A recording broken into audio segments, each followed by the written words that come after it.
A treta da OGL tá quente. Cada vez a gente tem novidades. A Wizards of the Coast soltou duas notas recentes essa semana, né?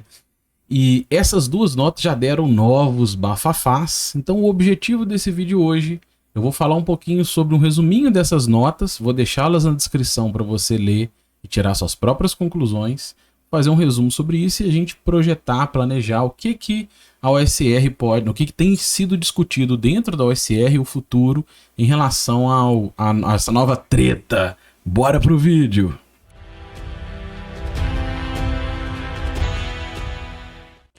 Salve aventureira, salve aventureiro, bom dia. Eu sou o Kiral e agora a gente vai trazer uma atualização, uma resenha sobre essas novas atualizações da treta que tem, né, ganhado novas caras, novos ares diariamente. Então hoje a gente vai fazer uma resenha sobre as duas notas recentes da Wizards, tá? A primeira delas, no dia 13/1, eles soltou uma nota, eu vou deixar aqui para você ler, mas resumidamente eles falam que eles tinham um plano tríade que envolvia evitar o uso da marca Dungeons & Dragons para conteúdo de ódio discriminatório, um objetivo também de proteger contra essas NFTs, blockchains e Web3, e também o objetivo de estimular produção caseira e artistas aspirantes, e não de grandes corporações. Essa era basicamente o objetivo principal, e aí eles continuam na nota falando que, de todo modo, né, eles resumem lá uma parte que eu achei super, pelo menos engraçada, né, que eles falam assim, de todo modo, ficou claro, por toda a reação, que a gente rolou um no dado. E aí eles anunciam que eles vão lançar uma OGL nova, que vai ser a 2.0, e não vão mexer mais na 1.0A, né? Comentam também, eles falam no final, né, ele fala assim, falarão que o povo venceu, que a Wizards of the Coast perdeu, mas isso é só meia verdade. O fato é que eles venceram, mas nós também. E aí em cima disso eu achei super legal um meme que eu vi na internet rolando, que é esse meme, né, se você não viu ele por aí, ou se você viu e não sabe inglês, a ideia desse meme é a seguinte, tem o Open D&D, né, ou seja, o D&D de licença aberta, que subjugou a Wizards of the Coast, ela tá ali sem braço, de joelho, arrebentada, e ela fala assim, ok, vamos chamar isso de um empate. Mas isto dito, qual que é a sacada? O que eu posso dizer em relação a isso? Ficou claro que a reação do público foi muito forte. E aí eles, inclusive, soltaram uma segunda nota. Então, antes de eu fazer alguns comentários, vamos para a segunda nota, tá? No dia 18, eles soltaram um complemento daquela nota.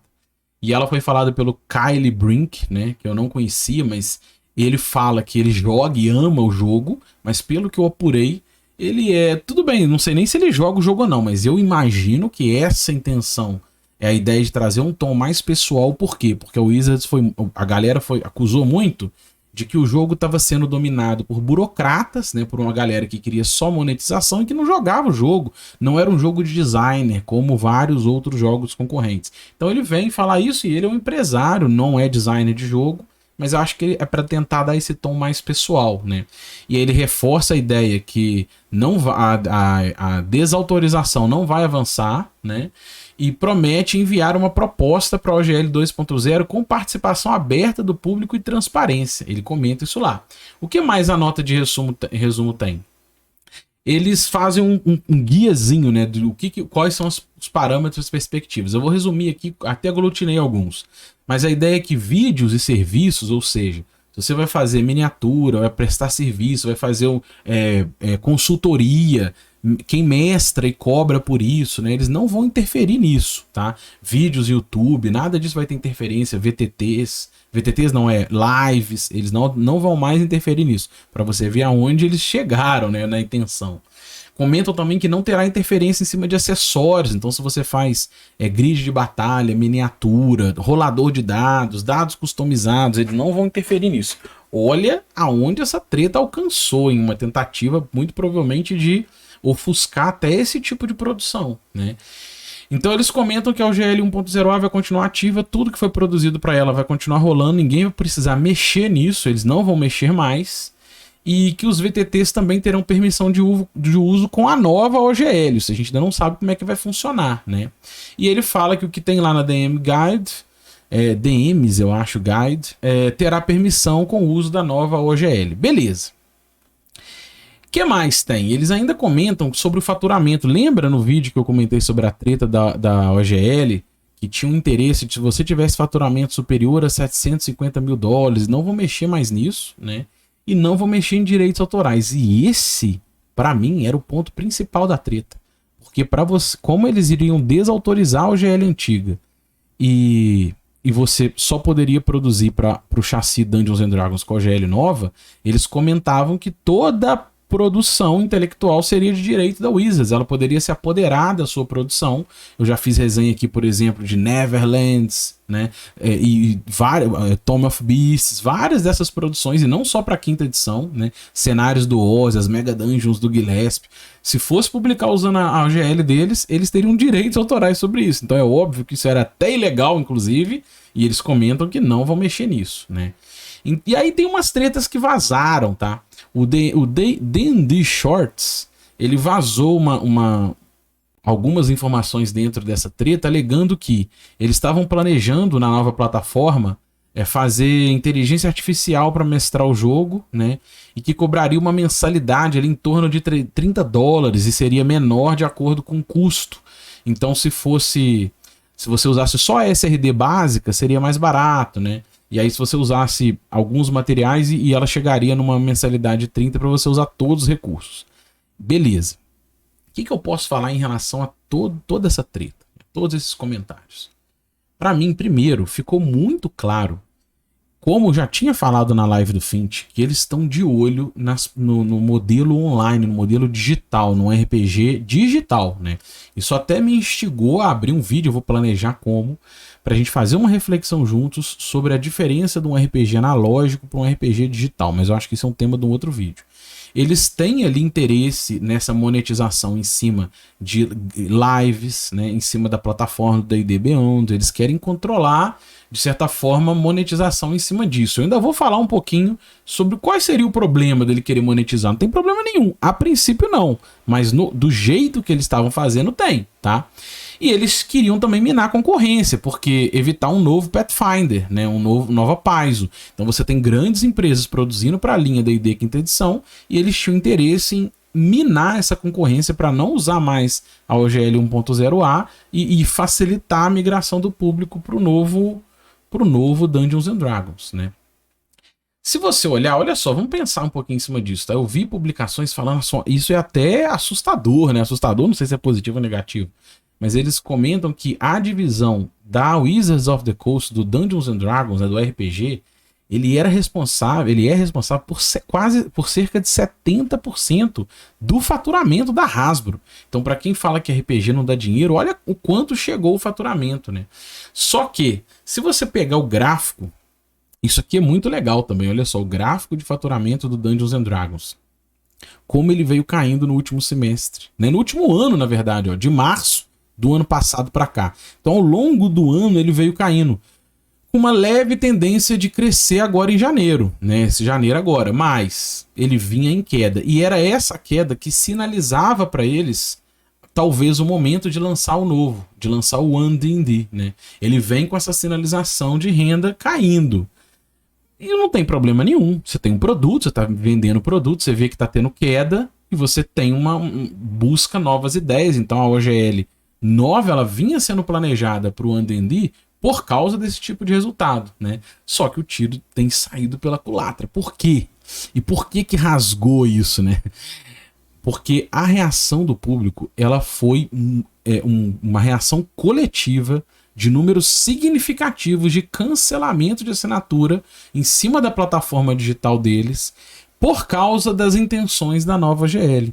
E foi isso que fez toda essa movimentação e eles soltarem essas novas notas, né? O negócio alcançou inclusive o The Guardian, ele vazou da mídia nerd, desse nicho, páginas de RPG, e chegou em mídias abertas, né? A galera tá abandonando Dungeons and Dragons contra as novas restrições, né? Então o negócio vazou tanto que obrigou eles a tomarem algum posicionamento e reagir em cima disso. É o tal do rolamos um que eles falaram, né? E aí tem gente que fala assim, antes de eu abrir isso aqui, deixa eu falar uma coisa. A gente fala assim, mas você é contra, né, uma empresa querer lucrar em cima do seu produto? Não sou, nem um pouco. Mas eu vou contar uma historinha uma parábola aqui, que é verdade, pra gente poder trocar uma ideia. Não sei se vocês conhecem a história do Império Inca e Azteca, eu nem vou entrar muito na história do Império Inca e Azteca, mas em termos de nutrição, né? O que fez eles crescerem de forma... Um dos elementos que impactou com a capacidade desses impérios crescerem ao ponto de terem cidades mais populosas do mundo na sua época, né, foi o milho. Né? A capacidade de dominar a agricultura e produção de milho. Então o México, quando a gente fala em comida mexicana, é muito comum de pensar em taco, burrito, né, guacamole, essas coisas assim, mas na verdade o milho é a base da nutrição mexicana, né? Sempre foi ao longo da sua história. Só que olha essa foto de milho. Você já viu algum milho colorido assim? Você foi no supermercado e já comprou? Você já foi comprar um pamonha, um bolo de fubá e ele era dessa cor? Não. Por quê? Porque nos anos 90 o México assinou um tratado, né, para industrializar o seu campo, e todo o milho que você conhece é esse. E isso também acontece no Brasil, tá? O milho é esse milho amarelo. Por quê?